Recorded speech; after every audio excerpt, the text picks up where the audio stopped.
Hey everyone, this is Terry. It's Tuesday, 27th of June, I believe. I got all that correct. Just coming back from Santo Tomas, back the mountain way. So you can see a field here. It's planted with corn. It's about 4, 5, 6 inches high. So that's what they do here. So all the way up the mountain, all that's hand planted, and usually it's like a water buffalo or some sort of animal, ox, that tills it up here. It's rocky and hard to get to because this is the little trail they have to, pardon the rope there, tried to get a different handhold on. But anyhow, it's beautiful. Wanted to make a short little video. Down there is the national highway around the island. I think they call it 505. So we're up on the very top. There's the ocean. Across the way there where the big puffy clouds is Negros Island. So we're probably about 5-10 miles from that. It looks like across the water. It's very deceptive what it might be, but very close to there because the port's there. As I said many times on this little island here next to the left, it's a little bay there. I forget what they call it. Anyhow, ran into a guy today. We talked and stuff, and I always hear about these gold mines and stuff. He happens to have one on his property. He's telling me about it, willing to show it to me, although I didn't see it. Not going to say much about it. I mean, it's a gold mine. Maybe it's us family operated. They hand dig, and it's not a commercial unit, but anyhow, I always heard about the Japanese gold, where they hid the gold when the Japanese were here and left, I guess, in a hurry. So just hear stories. So it's interesting to hear that I actually know somebody that has one. So a little home mining operation. I guess they do okay with it. So I thought that was quite interesting. Wanted to share that with you all, but I'm not going to talk much more about it because it may be a private thing, and I don't really know hardly anything about it.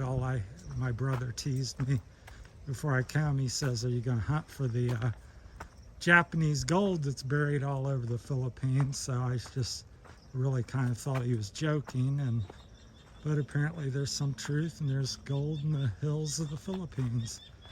And it's not that far from where I'm at. So I thought that was a kind of a neat little twist to the day. So I enjoyed that. So we're walking down the trail here.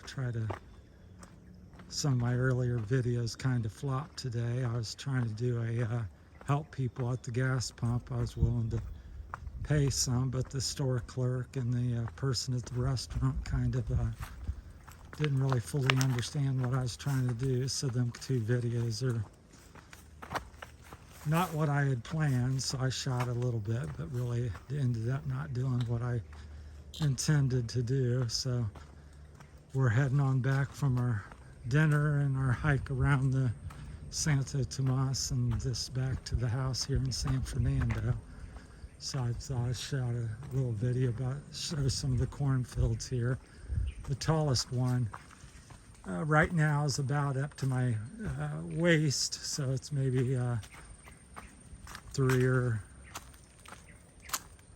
4 feet high. Most of them's 6 inches to a foot. So, and they plant and harvest twice a year here because it never gets cold. And so as soon as they get the harvest done and the next little rainy season comes, they plant and prepare for the following harvest. So, and as I said in many of the videos about it, it's usually hand planted and hand tilled and carted down this trail here that I'm walking on by motorcycle and sacks, and there might be 3 or 4 sacks per motorcycle.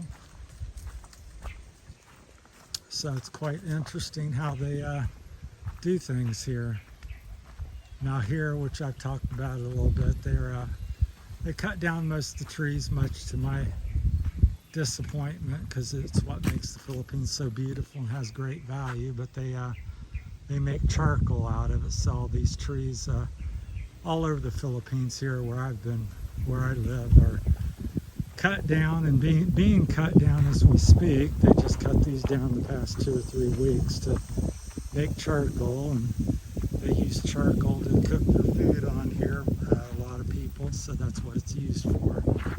It's sold for about $6, $7, $8 a bag, and a big corn sack or rice bag full, and people, that's what they do with it. So, but they really does a lot of damage and stuff. Like I said, here's a tree. They didn't completely cut it down, but so what was a beautiful fruit-bearing tree in a shade spot. And then here's where they had a burn here about 7-10 days ago. So that's what's left of it. They dig a pit. My hand's slipping against getting slick, and they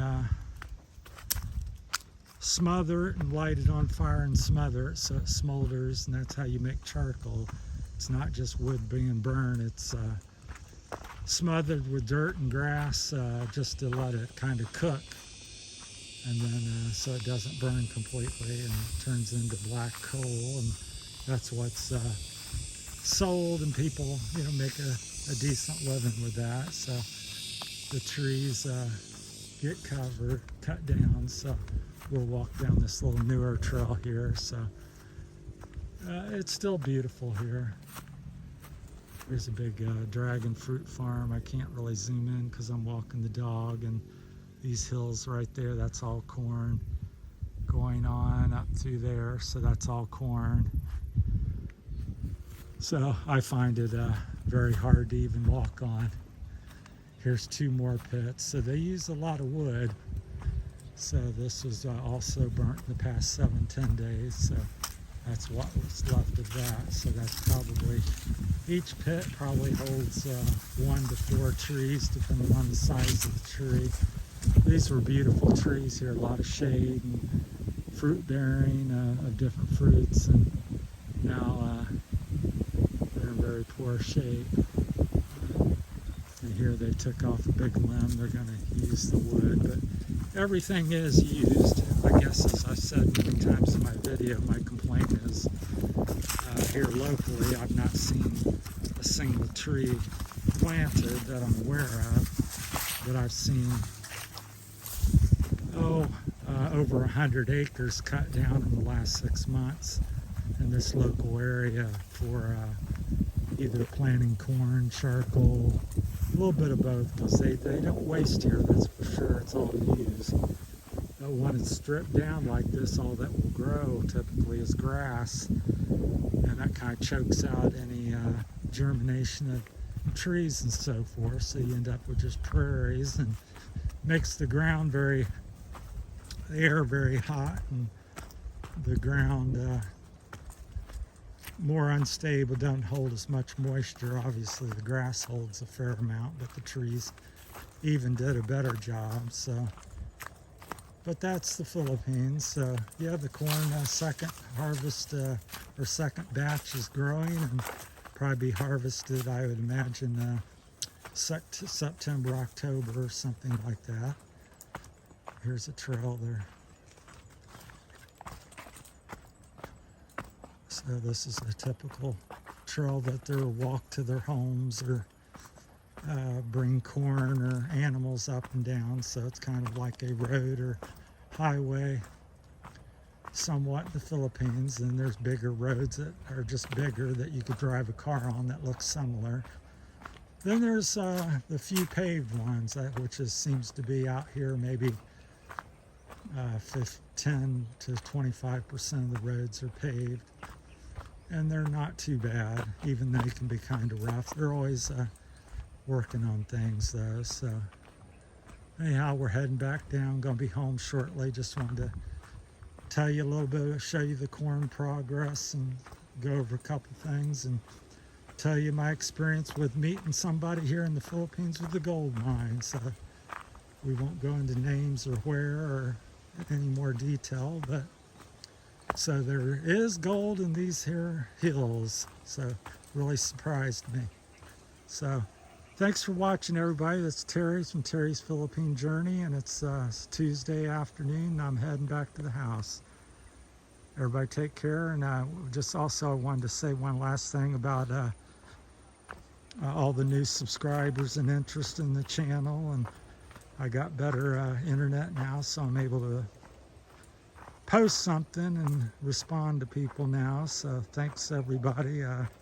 It's really taken off the past week since I got the internet boosted and fixed. So appreciate all the new subscribers so much, because after all, I wouldn't be here, and that's what this channel is about. So I'm really nobody sharing my little life with you, and so it's more about you guys, and getting to know you and learning about the Philippines to me. So that's what's important. So it's very slick here, so I'll get down off this thing. So just wanted to give you a shout out, and thanks all the people that's viewed and subscribed and liked the channel so far. So thank you very much, and keep on, and I appreciate it so much. Thanks for watching.